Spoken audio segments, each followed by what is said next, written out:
Diabetes mellitus, ये statement है bye intracellular बायोलिटिकल energy. Part 6।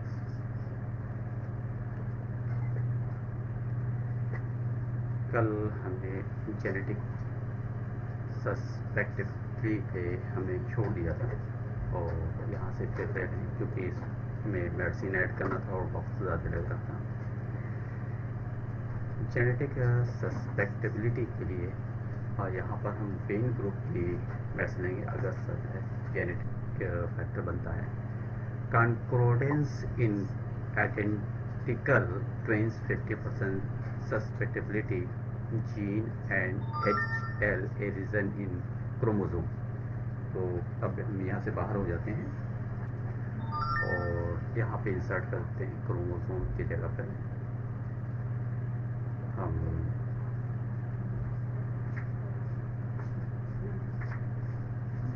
जी यहाँ पर जो मेडिसिन आएगी विन है।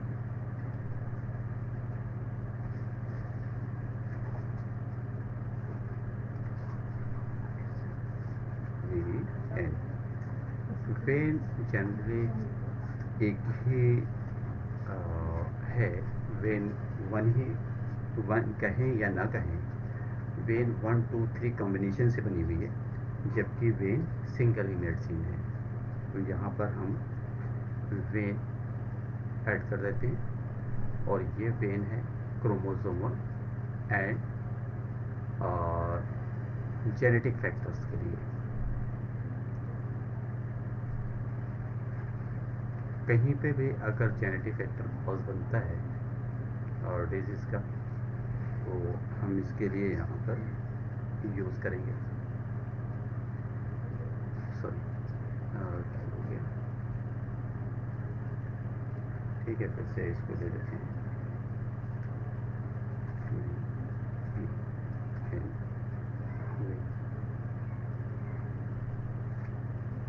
हो गया वेन।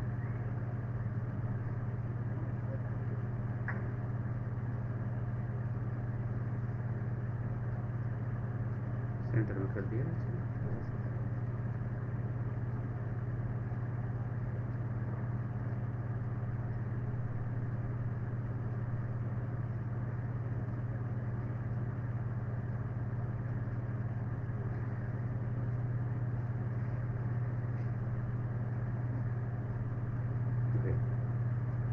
किया गया है। जेनेटिक फैक्टर्स एंड क्रोमोसोमल और क्रोमोसोम। अब इन्वायरमेंटल फैक्टर, इन्वायरमेंटल जो फैक्टर्स है viral infections, experimental inductions with chemicals, geographical geographical and seasonal variations and bovine milk proteins। इस स्लाइड को कर लेते हैं। यहाँ पर जियोग्राफिक एंड सीजनल वेरिएशंस, जैसे कि यहाँ पर जैसे कि इन्वायरमेंटल फैक्टर होता है, हम कहीं जाते हैं या मौसम वेदर चेंज होता है तब इन्वायरमेंटल फैक्टर्स होता है। और कई बार हम ट्रेवल्स करते हैं, सफ़र करते हैं, किसी हिल्स स्टेशन पे जाते हैं तो वहाँ का जो इन्वायरमेंट होता है उस पर भी डिपेंड करता है। और जैसे कि अभी समर है, समर शुरू हो रहा है और विंटर ख़त्म हुआ तो यहाँ पे इन्वायरमेंट चेंज हो रहा है तो वहाँ पे भी फैक्टर्स डेवलप हो सकते हैं।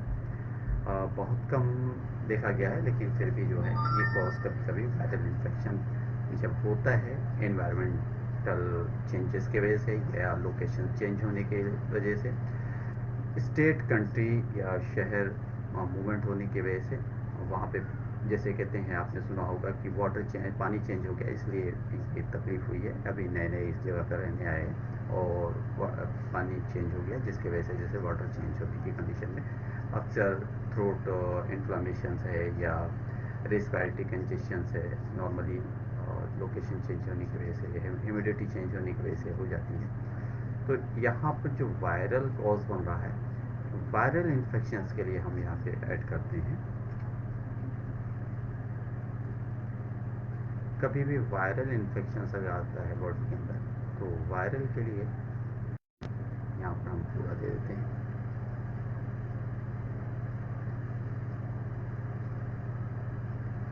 सबसे पहले हम यहाँ पे क्या है देख रहे हैं, experimental induction with chemicals.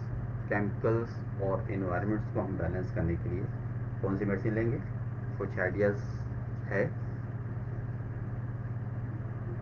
In chemical body के अंदर ज़्यादा प्रोड्यूस हो रहा है, या केमिकल हमारी बॉडी के अंदर जा रहा है, या एटमॉस्फेयर के अंदर केमिकल्स है, जैसे कि इस इंडस्ट्रीज के अंदर काम किया जा रहा है, तो वो भी वहाँ की भी इन्वायरमेंट्स केमिकल्स से रिलेटेड हो जाएगी, क्योंकि एयर में डस्ट।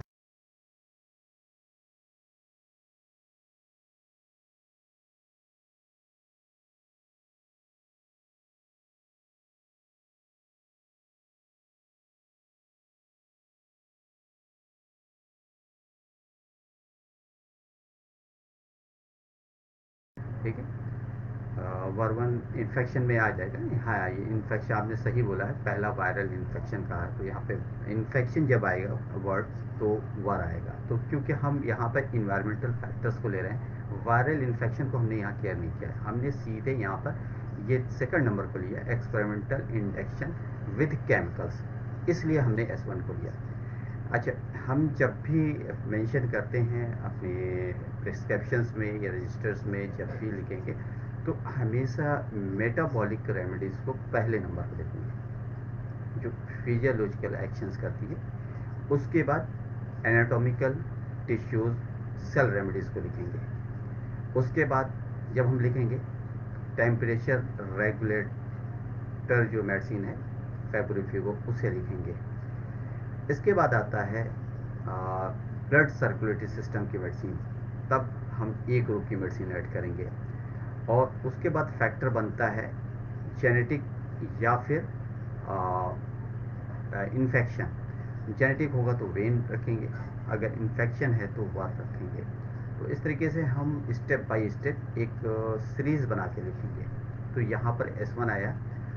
अब यहाँ पर अच्छा, अब S1 के बाद जैसे टिश्यूज़ हो गई, एलर्जी हो गई, फिजियोलॉजिकल हो गए। अब जैसे कि स्पेसिफिक आर्गन होता है, जैसे कि लंग्स हो गया, तो लंग्स से जो मेडिसिन है वो पी ग्रुप आएगी। तो पी ग्रुप की हम S1, S और C के बाद ऐड करते हैं हमेशा। ये एक अपना लिखने का तरीका है, लेकिन हमारी ज़्यादातर जो कोशिश होती है एक सिस्टमेटिक, जैसे कि बॉडी में जो डिजीज़ है वो डेवलप होती है, इंटर करती है, तो उस इंटर की पोजीशन में सबसे पहले एलर्जी फॉर्म प्रोड्यूस करती है। एलर्जी या इन्फेक्शन, इन्फेक्शन बाद में होता है। फर्स्ट ऑफ ऑल कोई भी बैक्टीरिया बॉडी के अंदर जाता है, कोई भी वायरस जाता है, सबसे पहले स्नीजिंग या कॉफिंग कराता है। तो ये होता है लोकल इरिटेशन, जैसे कि कोविड जाता है तो नेजल सिक्रेशन शुरू हो जाता है, या स्नीजिंग शुरू हो जाएगी, या कॉफिंग शुरू होगी, थ्रोट पे ये पहला अटैक करता है। तो वहाँ पर क्या होगा, एक एलर्जी फॉर्म में होगा, पहला जो सिम्टम्स होगा एलर्जी फॉर्म होगा। जब एलर्जी फॉर्म में होगा तो हम उसे S1 से ट्रीट करेंगे।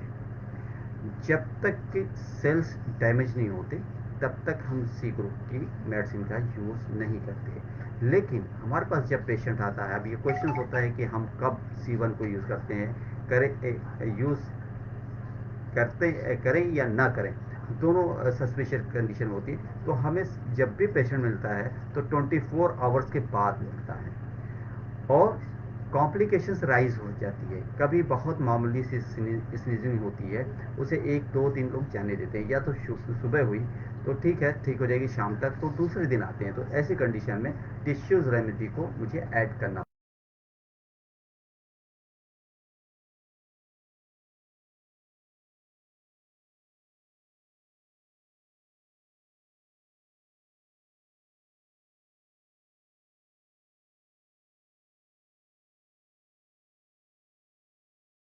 तो यहाँ पर जो डेवलपमेंट होगा जोग्राफिकल, क्योंकि रेगुलेट कर रहा बॉडी, जोग्राफिकल जो कंडीशन होगी बॉडी के टेम्परेचर डिपेंड करेगा। जैसे कि आपने अपने शहर को छोड़ा और दूसरे, अपने स्टेट को छोड़ के दूसरे स्टेट में गए, या अपने शहर को छोड़ के दूसरे स्टेट में शहर में गए, सिटी में गए, डिस्ट्रिक्ट में गए, तो वहाँ का जो है टेम्परेचर कुछ अलग होगा, क्योंकि एक कुछ किलोमीटर के बाद हमारे सन की जो हाइट डिस्टेंस है अर्थ से, वो थोड़ा फ्लैक्चुएट करती है। तो या तो कम होगा या तो ज़्यादा होगा, हीट बड़ी होगी। जैसे कि आप ये अब समर शुरुआत हो रही है, समर के अंदर क्या होगा कि इस शहर का टेम्परेचर इतना रहा, इस शहर का टेम्परेचर इतना रहा, इस सिटी का। पता चला कि सुबह में कुछ और टेम्परेचर, शाम को कुछ और टेम्परेचर रहा। तो ये क्या हुआ, इन्वायरमेंटल फैक्टर्स में आया।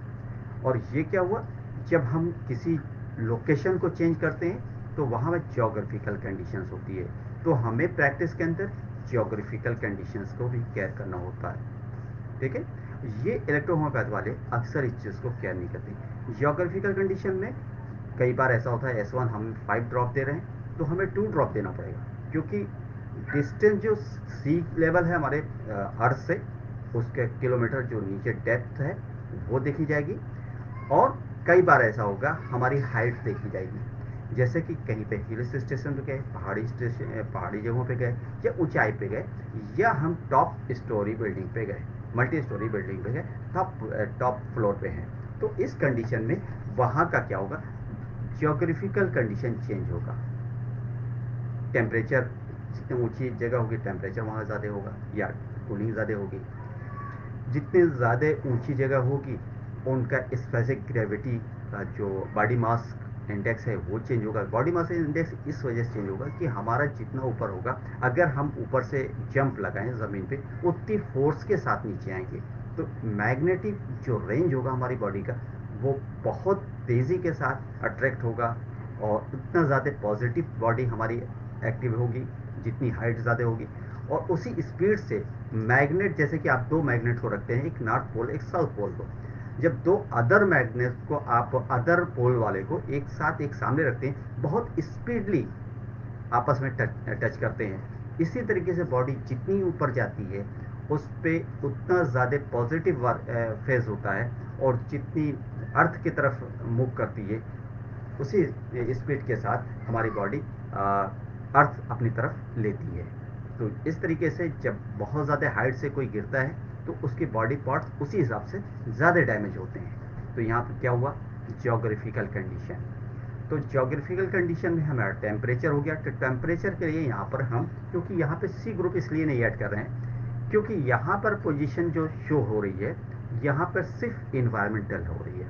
तो इन्वायरमेंटल में हम यहाँ पर सबसे पहले F1 को ले लेते हैं। ठीक है, ये टेम्परेचर रेगुलेटर है। अब यहाँ पर तीसरा क्या हो, सीजनल भी है, वेरिएशन। फिर बोविन मिल्क प्रोटीन, अब ये डाइजेशन के अंदर की चीज़ है, तो ये S1 ही रिकवर करें, S1 सभी जगह पर रिकवर करें। वायरल जो इन्फेक्शन है, वायरल इन्फेक्शन में हमारा WBC राइज कर जाता है, लिम्फोसाइट्स इफेक्टेड होते हैं। लिम्फ जो हम TLC करवाते हैं उसमें टोटल लिकोसाइट्स जो रीडिंग होती है वो बढ़ी हुई आती है। तो इस कंडीशन में जो है S1 इस चीज़ को मेंटेन कर देगा, प्लस F1 ये हमारा जो है टेम्परेचर रेगुलेट करेगा।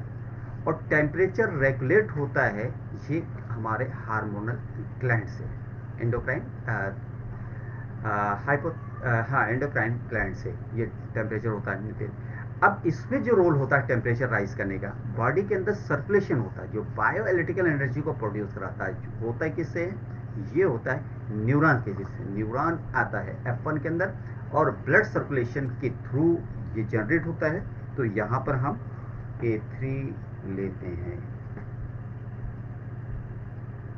ओके, यहाँ पर A3 एक्ट कर लिया। अब यहाँ पर क्या होता है, अब जैसे कि वेदर है, ये चीज़ हो गई यहाँ पे। अब हाँ, यहाँ पे इन्फेक्शन है, तो इन्फेक्शन में हमने सीधे यहाँ पे वायरल इन्फेक्शन है तो WAR1 को लिया। ठीक है, WAR1 को लिया, इसको प्लस कर दिया। अब यहाँ क्या बचता है, रेगुलेट। अब इलेक्ट्रिसिटी बचती है, इलेक्ट्रिसिटी कैसे मैनेज करेंगे। अब जैसे कि विंटर है, वेदर विंटर है, तो विंटर के अंदर हम RE इस्तेमाल करेंगे।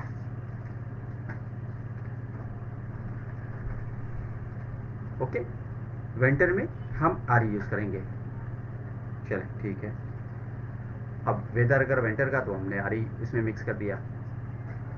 अच्छा, इसके अंदर टिश्यूज रेमेडी किस तरीके से हम ऐड करेंगे? जिस टाइप की बॉडी के जिस ऑर्गन में इन्वायरमेंटल इफेक्ट हो रहा है उनके टिश्यूज भी अफेक्टेड होंगे। जैसे कि थ्रोट है तो वहाँ C13 ऐड कर लेंगे। अगर कोल्ड की वजह से और मैस्चुरल डिस्टर्बेंस है, रुक रहा है, कोई ठंडी चीज़ ले ली गई है, तो वहाँ पे C1 यूज़ करेंगे हॉट वाटर के साथ। तो इस तरीके से हम मैनेज करेंगे। अब यहाँ पे दूसरा जो सीज़न आ रहा है, समर आ गया, विंटर के बाद समर ले लेते हैं। तो समर में हम जनरली WE को यूज़ करते हैं। लेकिन इसके साथ साथ अगर पॉजिटिवली वर्क लेना है मुझे तो BE भी आ जाती है यहाँ पे।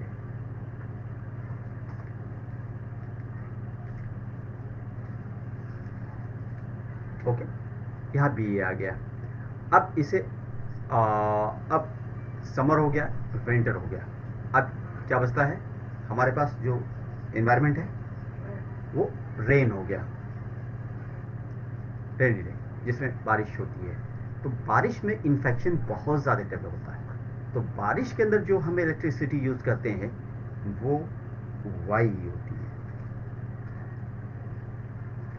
ओके, ये इन्फेक्शन कंट्रोल करने के लिए, और ये ज़्यादा यूज़ की जाती है और जब बारिश हो रही होती है, बरसात के मौसम में।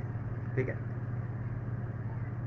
अब इसे यहाँ पे एक इलेक्ट्रिसिटी बचती है। उस वक्त सेल्स डैमेज बहुत ज़्यादा होते हैं, पिंपल्स निकलते हैं, कहीं और इन्फेक्शंस स्किन को लेता है, मसल्स के अंदर भी इन्फेक्शन हो जाता है, एब्सेस फॉर्म होता है ह्यूमिडिटी की वजह से। कभी गर्मी कभी सर्दी होती है, मौसम एक तरीके से बॉयल हो जाती है पूरी बॉडी टेम्परेचर की वजह से, रेगुलेट करने की वजह से। कभी एकदम से गर्मी होगी, कभी एकदम से बारिश हुई तो ठंडक हो गई, रेनी मौसम बन गया। तो यहाँ पर अब जो ऐड करने वाली मेडिसिन है कोई बची है? एक्सप्लेन करेंगे कौन सी है? बी तो हो गई है। जी हाँ, जी हाँ, जी हाँ। अब एंटीसेप्टिक, क्योंकि बारिश के दिनों में टेटनस के खतरे बड़े होते हैं, क्योंकि उस वक्त बारिश का पानी हर तरफ होता है। जरा सा भी अगर बॉडी कहीं इंजर्ड हो गई तो पश फॉर्मेशन भी बहुत ज़्यादा होता है।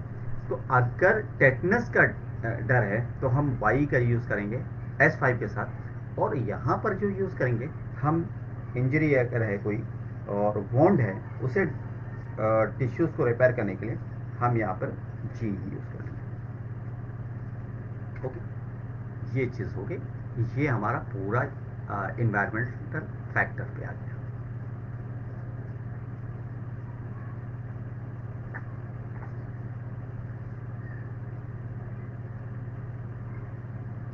क्लियर हुआ?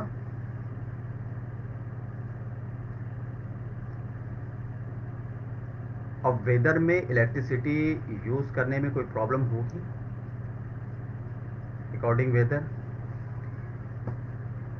ठीक,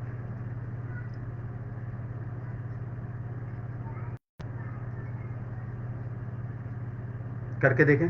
हमने तो करके देखा है। जब डाउट हो तो उसे करके देखना चाहिए, क्योंकि आप खुद बैठना अकेले सोचना, आप, सर्दी होती है, ठंडी मौसम होता है, तो आपकी बॉडी को हीट करना होता है। हीट करने के लिए हमारे पास आ रही है F1 आ रही है बॉडी में हीट देने के लिए। यही चीज़ अगर बारिश का मौसम है, आपकी स्पाज्म हो रहा है और इन्फेक्शन ज़्यादा है, तो वर्वन वाई यूज़ होगी। अगर समर की कंडीशन है और हेडेक की प्रॉब्लम क्रिएट हो रही है, तो समर में ज़्यादातर हाई बीपी और हेडेक की प्रॉब्लम होती है। तो यहाँ पर आप, और एलर्जी भी बहुत जल्दी होती है कि ठंडे गर्म में, क्योंकि कभी एसी चलता है, कभी हम एकदम से बाहर धूप में चले जाते हैं। तो यहाँ पर जो यूज़ होता है S1 A3 और BE का यूज़ ज़्यादा होता है। और बारिश के मौसम में आप देखेंगे कि वर्वन और वाई F1, क्योंकि उस वक्त फीवर भी ज़्यादा होता है और इन्फेक्शन वायरल बहुत ज़्यादा डेवलप होता है। तो S1 F1 वर्वन और वाई का ज़्यादा यूज़ होता है। और आपको किसी वॉन्ड्स को अगर सुखाना है तो उसके लिए ट्राई करना है, तो वहाँ पे भी आपका यूज़ जो है जी का होगा विथ C5 के साथ। क्लियर हुआ?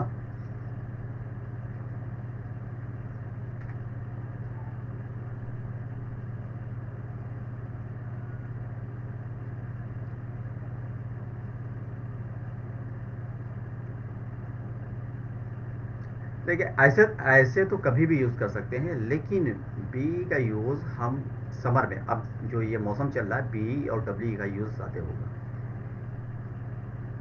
इस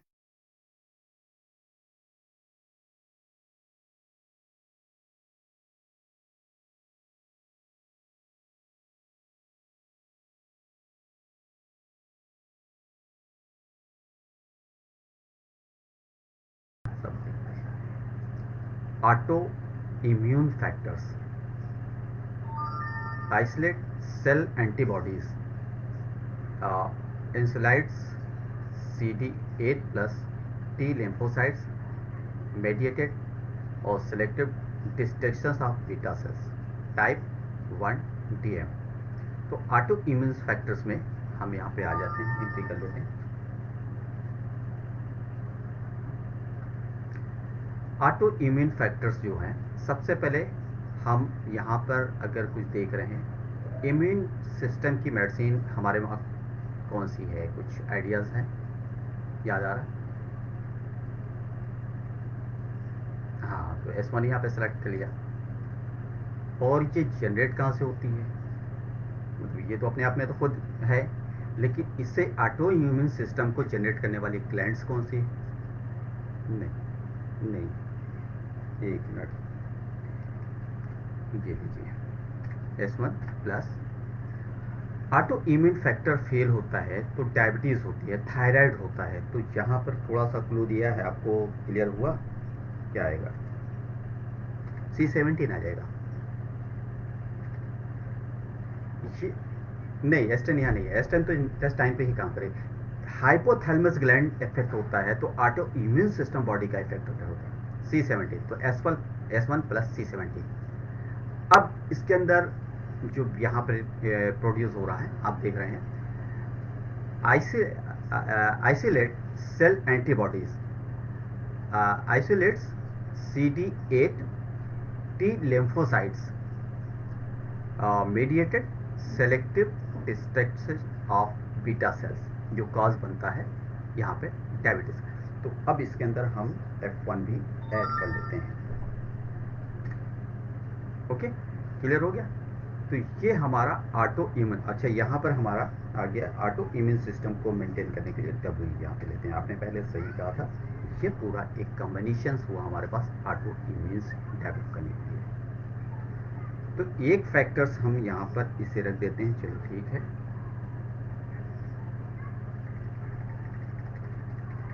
ऑटो इम्यून में नर्वस सिस्टम को लिया जा रहा है यहाँ पर, क्योंकि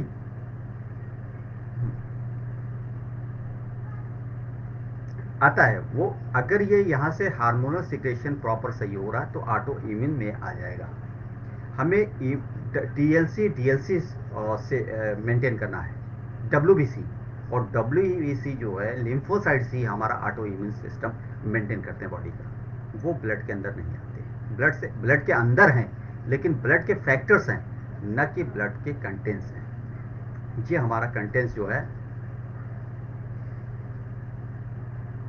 नहीं, यहाँ पर हम सिर्फ जो यहाँ पे दे रहे हैं आना चाहिए, लिम्फोसाइट्स के लिए L1 आना चाहिए, लेकिन यहाँ पे हम टाइप 1 DM, ये जो हम यहाँ पे ले रहे हैं, ये सिर्फ हम डायबिटीज़ के लिए ले रहे हैं यहाँ पे, जो फैक्टर्स हैं। क्लियर हुआ? यहाँ सिर्फ डायबिटीज़ का चल रहा है, इसलिए डायबिटीज़ को यहाँ पे ले रहे हैं। तो ये एक फैक्टर हो गया। अब यहाँ पे आपके डाउट्स को थोड़ा क्लियर करते हुए हम थोड़ा सा और आगे बढ़ते हैं, और यहाँ पर हम ऑब्लिक कर देते हैं, ठीक है? हम्म, नहीं नहीं, ऑर्गन्स के अंदर भी पाए जाते हैं, ऑर्गन से रिलेटेड ही होते हैं। आप डायग्राम देख लो, कोई भी आर्गन है, आर्गन से अटैच्ड होते हैं। जब भी आप सोनोग्राफी देखते हो किडनी की, तो उसमें लिम्फ नोड के बारे में आता है, अगर इनलॉर्ज है लिम्फ नोपैथी करके आता है वहाँ पे।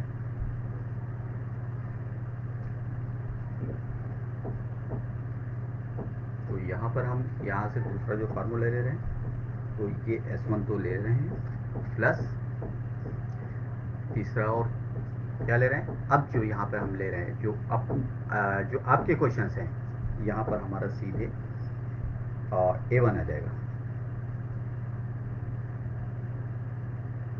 प्लस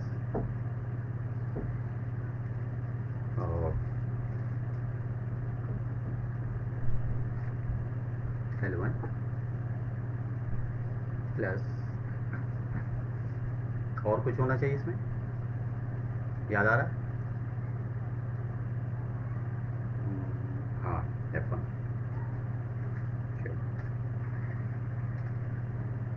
लेकिन अगर हम S1 ही दें तो भी कंप्लीट हो जाता है यहाँ पर। ओके,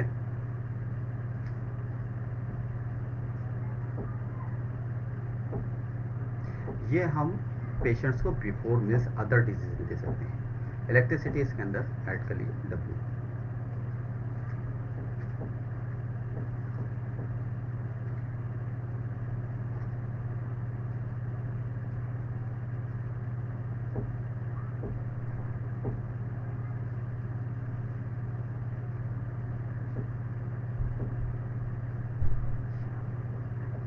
ये फर्स्ट फार्मूला जो है टाइप 1 DM का है, और सेकंड फार्मूला जो है ये जनरल जो हमारे पेशेंट्स में ऑटो इम्यून डिफिशिएंसी क्रिएट होती है उसके लिए है। यहाँ C17 को इसलिए नहीं लिया गया है कि यहाँ पर जनरली हार्मोनल इम्बैलेंस नहीं है, यहाँ पर हार्मोन्स रिलेट होता सिर्फ बीटा सेल्स की वजह से यहाँ पे लिया जा रहा है, जो पैंक्रियाज पे इफेक्ट कर रहा है।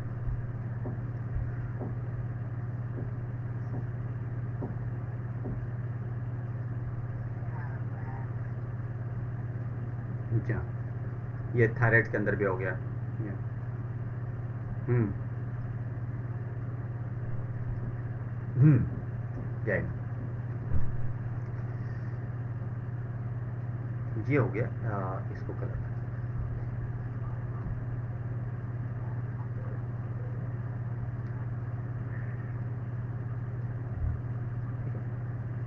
ये हो गया थोड़ा सा और इससे।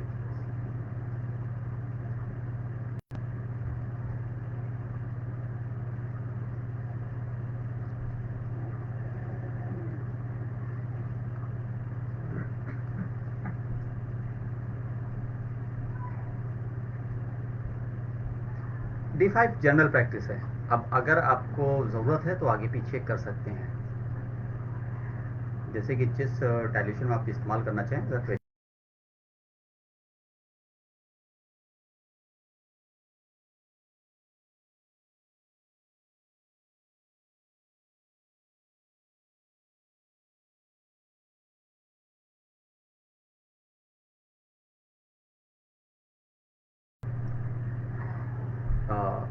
कंकोर्डेंस इन डेंटिकल आइडेंटिकल ट्विंस 80%, यहाँ क्या है 50% है। Both parents diabetes 50% risk to the child. ये दोनों पेरेंट्स जो होते हैं, मदर एंड फादर, तो इसमें 50-50% चांसेस होते हैं दोनों तरफ से बच्चे में आने का। फिर यहाँ पे decrease insulin secretion, amylin, glucose toxicity of isolates, और लिपोटॉक्सिसिटी। तो यहाँ पर हम चलते हैं, मेंशन कर लेते हैं।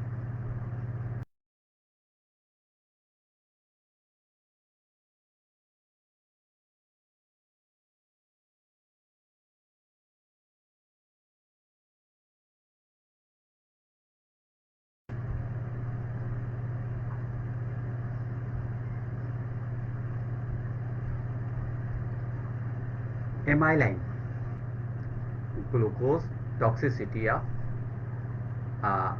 आइसोलेट्स। तो सबसे पहले यहाँ पर हम S5 की एंट्री करते हैं। ये एमाइलिन, ग्लूकोज टॉक्सिसिटी, ये कहाँ प्रोडक्शन से बढ़ रहा है, सेल्स की प्रॉब्लम्स है, सेल्स के अंदर टॉक्सिकेशंस है, मेटाबॉलिक प्रोसेस प्रॉपर मेंटेन नहीं हो रहा है, और इंसुलिन का सिक्रेशन डिक्रीज, इंसुलिन डिक्रीज कम हो गई है। तो यहाँ पर हम प्लस, अब आगे की मेडिसिन आप बोलें क्या होगी। लेट हो रहा है, C17 हो जाएगी। क्यों? क्योंकि यहाँ पर देखिए वायरल कॉज बन रहा है ऑटो इम्यून का, ये भी ऑटो इम्यून सिस्टम है, लेकिन यहाँ पर कॉज है इंसुलिन का। तो इंसुलिन S5 और C17 प्लस F1 प्लस, हम प्रोडक्शन कराना है, तो प्रोडक्शन कराने के लिए हमें इंक्रीज करना पड़ता है। यहाँ पर A1 देंगे, ओके, और A3 भी ऐड कर सकते हैं। अगर बैरियर कॉज बन रहा है, यहाँ पे डिक्रीज एब्सेंस हो गई है, ऑर्गन ने काम करना बंद कर दिया है, तो यहाँ आर्गन को ऑर्गन को वर्क कंडीशन में लाने के लिए हम आदि करेंगे। ठीक है, ऊपर कॉज क्या दे रहा है,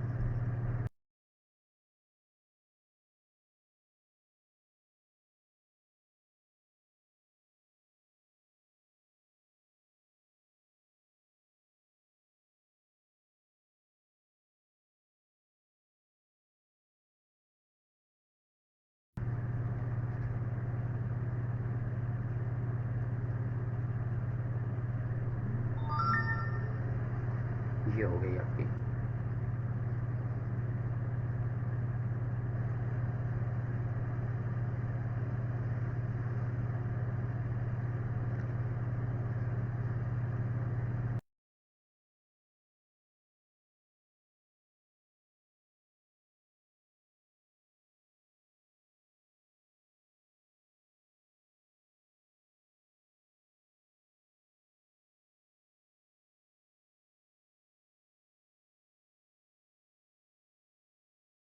increase hepatic glucose synthesis, hepatic glucose synthesis increase कर रहा है, तो यहाँ पर S5 आ गया।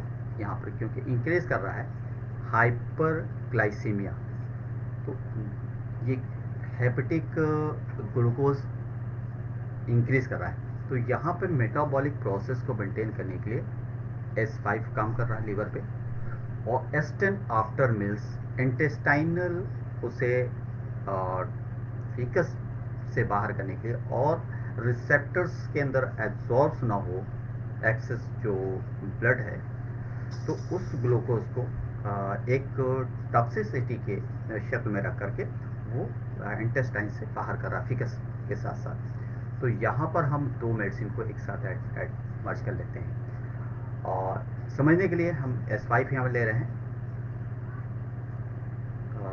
क्योंकि ऑलरेडी हम यूज़ कर रहे हैं आगे फार्मूले के अंदर,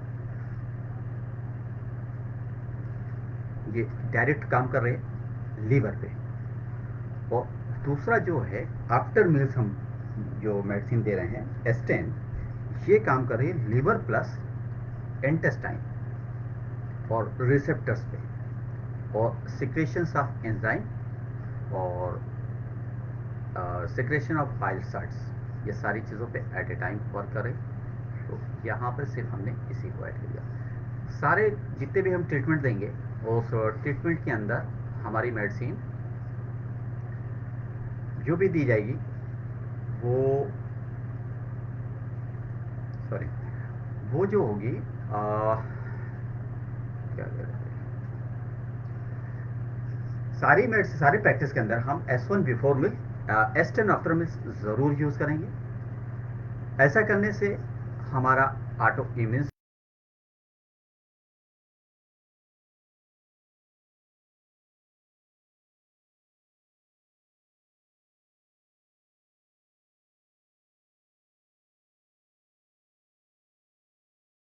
इम्यून सिस्टम को इंक्रीज करते हैं। तो अगर लाइटली इफेक्ट है इम्यून सिस्टम में तो S1 पर्सनली कर लेगी। अगर हार्मोनल डिस्टर्बेंस की वजह से ऐसा कॉज डेवलप कर रहा है तो वहां पर हमें फिर ये C70 वाला फार्मूला यूज करना पड़ेगा। ठीक है, थोड़ा इसको और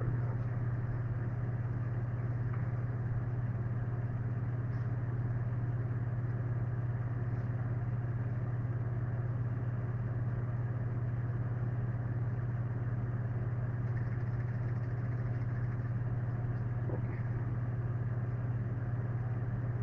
ऊपर कर दें। ऊपर जगह नहीं दिख रही है, एक मिनट देखते हैं,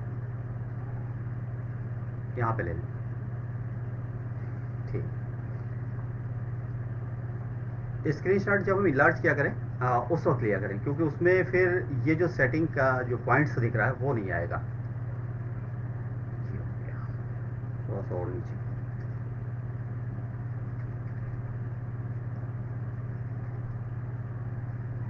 ठीक है, अब इसे आप स्क्रीन शॉट ले सकते हैं। अभी हालांकि आई सिलेंडर देखिए, constitutional factor obesity, hypertension, low physical activities. अब लो फिजिकल एक्टिविटीज़ है तो मेडिसिन उसमें कुछ नहीं कर सकती। उसमें हमें उनकी फिजिकल एक्टिविटीज़ को, एक्सरसाइज को कराना होगा, मूवमेंट्स को कराना होगा। अगर मूवमेंट्स नहीं करते हैं, वो मेडिसिन लेते हैं, तो उससे कोई बेनिफिट मिलने वाला नहीं है। ठीक है, तो ओबिसिटी कॉज है वो हमारा ऑटो इम्यून सिस्टम फेल होने की वजह से होता है। तो ऑटो इम्यून सिस्टम यहाँ पर जनरेट होगा, ओबिसिटी मैनेज होगी। लेकिन अगर कॉज है यहाँ पर लो फिजिकल एक्टिविटी तो उसे करना होगा। मेड्स अगर ये नहीं करेंगे तो मेडिसिन का कोई वर्क नहीं होगा। आएगा तो आएगा, नहीं तो आएगा नहीं आएगा, क्योंकि ऐसा देखा गया बहुत से पेशेंट में ओबिसिटी का ट्रीटमेंट ले रहे हैं और उन्हें कोई रिस्पॉन्स नहीं हो रहा क्योंकि वो एक्टिविटीज़ नहीं करते। ठीक है, तो यहाँ ओबेसिटी कॉज बन रहा है डायबिटीज़ का, हाइपरटेंशन है। हाइपरटेंशन की एंट्री हम यहाँ पे कर देते हैं।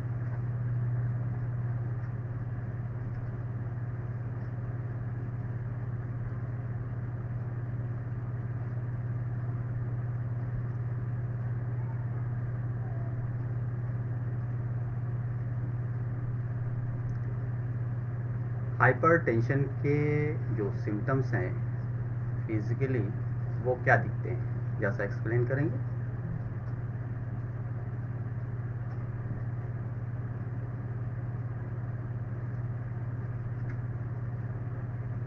देखिए यहाँ पर हम S1 तो ले रहे हैं लेकिन ऑब्लिक S2 भी कर देते हैं। तो रीज़न क्या है, कभी कभी S1 से हेडेक बढ़ जाता है, प्लस टेंशन की मेडिसिन यहाँ पर आप एक्सप्लेन करो। टेंशन की मेडिसिन यहाँ पे क्या यूज़ की जाएगी, कुछ आइडियाज़ आया। नर्वस सिस्टम इन्वॉल्व है इसके अंदर। जी हाँ, गुड।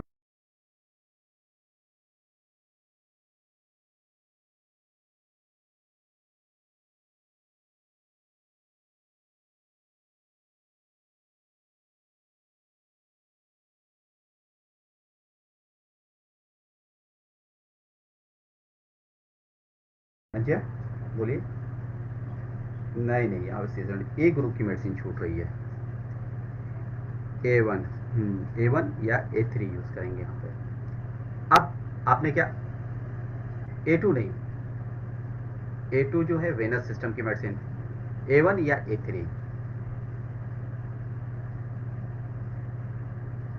हाँ हाँ, A1 में ड्रॉप कम देना होगा।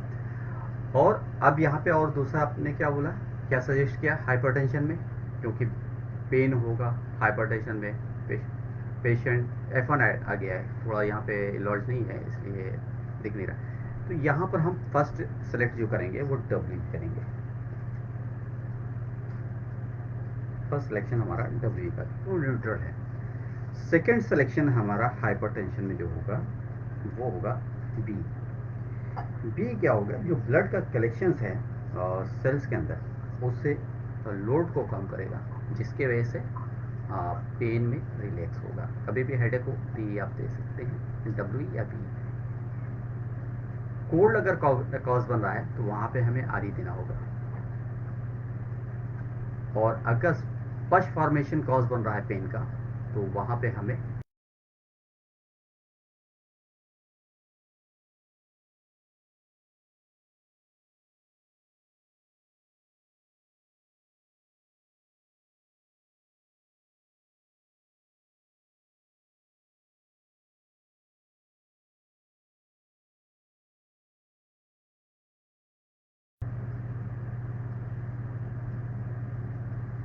ये हो गया। क्लियर हो रहा है या फिर और कलर चेंज करें? डब्ल्यू दिख रहा है क्लियर?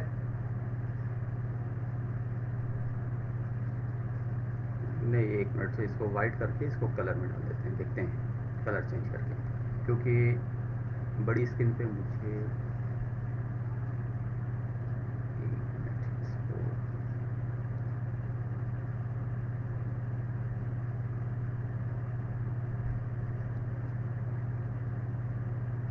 ये आ गया, पूरा वर्क सामने आ गया। ठीक है,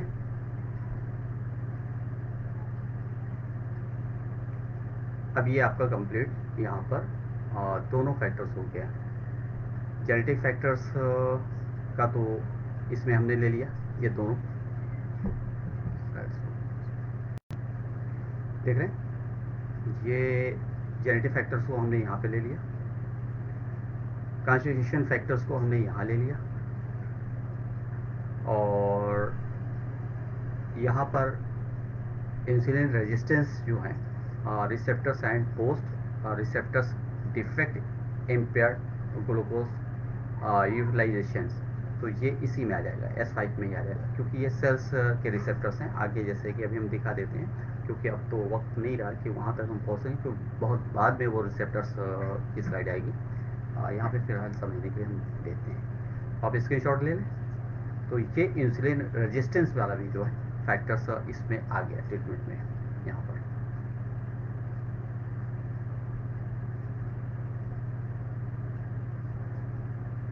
और हमने आप लोगों को पीपीटी आज जब तक जितने अभी तक डायबिटीज़ के क्लासेस हुए हैं वो भेज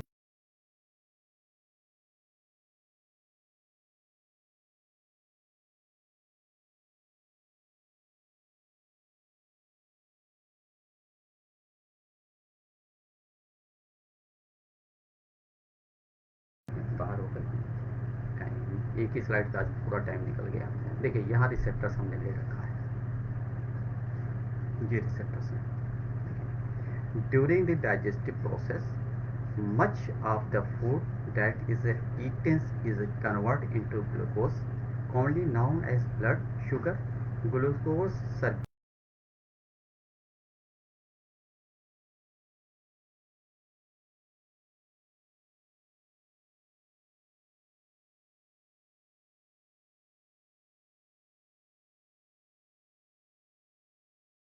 हो जाते हैं जब इंसुलिन के वो फिल्टर कर देते हैं, तो इस वजह से हमारा जो ग्लूकोज है वो सेल्स में जाना चाहिए, सेल में न जा करके, और वो कैलोरी में चेंज हो और वो एनर्जी में चेंज हो, वो रह जाता है।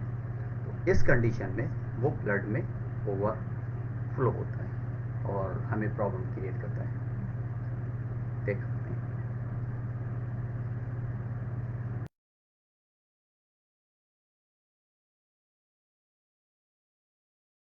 और डिस्कस करने जाएंगे तो शायद बहुत टाइम फिर हो जाएगा।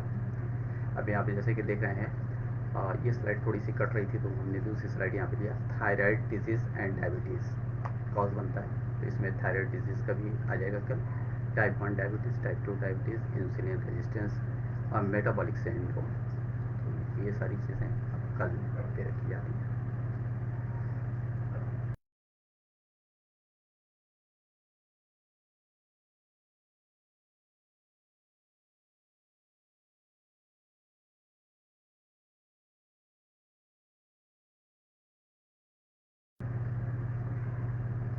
कितना समझ में आया?